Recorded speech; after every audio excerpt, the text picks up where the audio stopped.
start out, I'm going to talk a little bit about some of my entrepreneurial journey, but it's not meant to be about me. It's more meant to be about sort of some of the experiences along the way, and hopefully some of it can be informative and instructive of what not to do, if I can put it that way.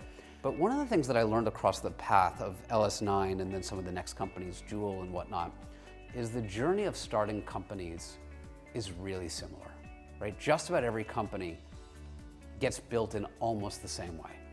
And so in 2009, I sat with Nubar, the CEO of Flagship, and I said, you know, why don't we start getting a lot more systematic about this? Because I can start a company or two a year, but I think we can scale this thing. So we launched something called Venture Labs. And what we did was we took all the principles from all the companies that we built, and we created a schema by which we would launch companies. FourStep Model. And I'll walk through exactly what we do.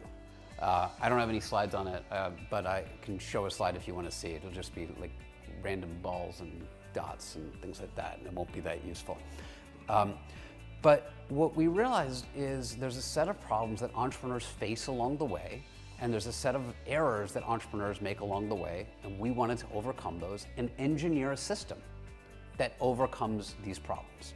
So the way we think about this model is 4 stages. We think about it as exploration, proto company, new company, growth company. Very straightforward. What's an exploration? Well, we start with a question, right? Everyone thinks the question's important. It's not. But let me explain what we do, right? So we start with a question. Question could be anything.